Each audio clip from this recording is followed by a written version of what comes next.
At first, Immortals of Aveum pleasantly surprised me, putting a lot more stock into its narrative themes of environmentalism than I expected its wartime story to cover. The focus for this first-person shooter, however, is still blasting baddies, albeit with a variety of bullet-inspired spells instead of traditional firearms. And although all the shooting is exciting for the first half of the game, it becomes increasingly annoying in the latter half when firefights get longer and more frequent. These shootouts interrupt the story's momentum by dragging it out, curating an irritating sense of repetitive tedium.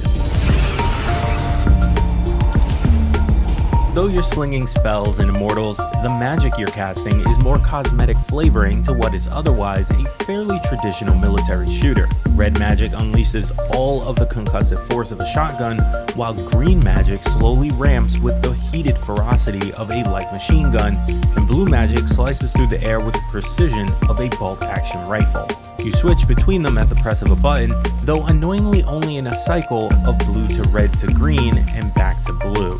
There's no way to immediately leapfrog to the magic you need. The lack of a quality of life feature as mainstream as a weapon wheel is quite noticeable in Immortals, which sees you frequently switching between your 3 equipped styles of magic. Not only does each color of magic fire differently, many enemies are armored against all but one color, meaning you need to oftentimes switch to a specific color when focusing on a new target. Early into the game, when you're only fighting a handful of enemies at a time, this drawback isn't that noticeable. But once you get far enough into Immortal's story, you find yourself fighting wave after wave of dozen-odd enemies, each which require a specific color of magic to defeat, and having to cycle through the animation of summoning green magic just to have the option to switch to the blue magic I need can be costly in as fast-paced a shooter as Immortals, where enemies hit hard and nimbly move around the battlefield.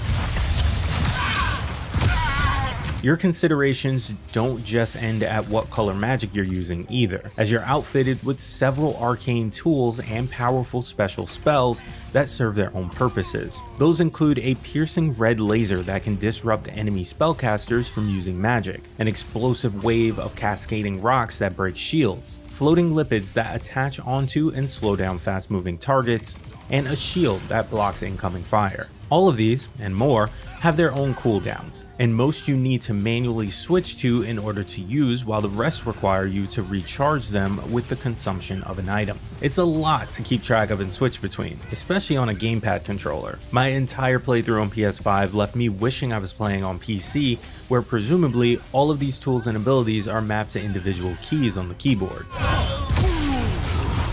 Enemy design doesn't encourage you to play all that strategically beyond color-coded combos. Melee-focused enemies pursue you with reckless abandon, incentivizing you to pick them off from a distance before they close in. Meanwhile, spellcasters and archers dart about on the outskirts, dancing out of view and blasting you from your blind spots, encouraging you to find ways of bringing them in close to then blast them away.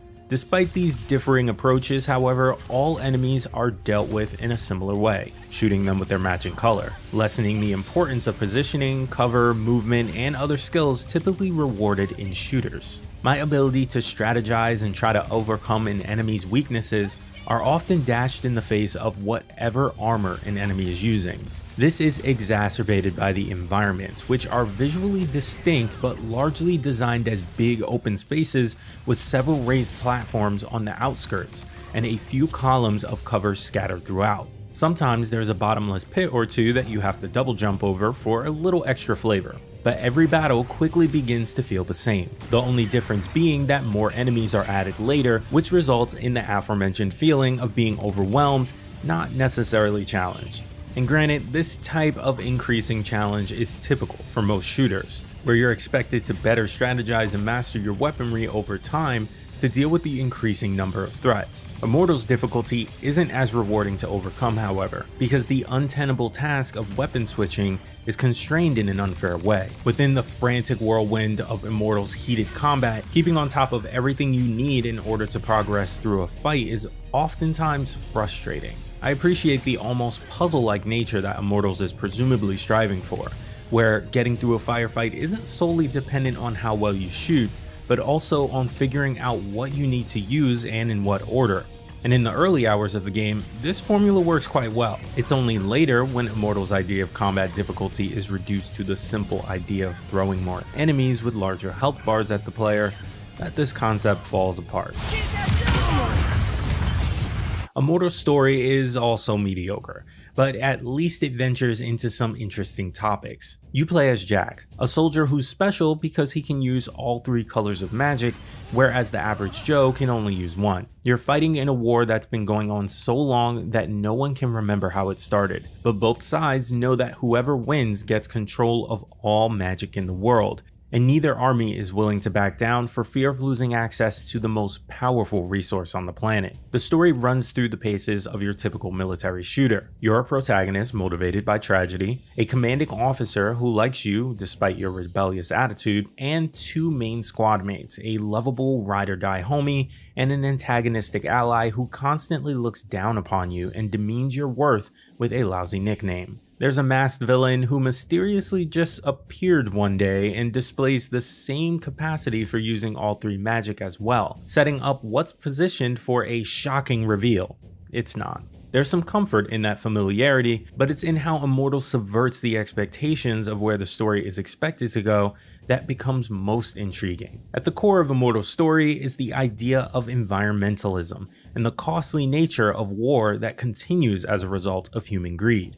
Upon learning how humanity's war has caused the extinction of hundreds of fauna and flora species and will continue to make the world increasingly inhabitable, Jack strives to be the voice of reason in the room and convince enemies and allies alike to give peace a chance. It's an initially interesting development, and seeing Jack take his more power-hungry superiors to task and confront the logical fallacies in both his enemies' and allies' positions creates absorbing drama among the characters. Unfortunately, the environmental element of Immortals has both poor gameplay and narrative payoffs. To cleanse the world, you just do more shooting and killing. Jack can rip away more magic from the world to fuel his spells, to then battle against the deadly sentient miasma that's consuming the world, knowing that the miasma is created whenever magic is being taken from the world. It's a tantalizingly complex dilemma that Immortals just refuses to delve into after setting it up. And even though he's positioned as the voice of reason and a revolutionary in how he thinks about the war, Jack's wisdom is dashed halfway through the story with him making a bizarre decision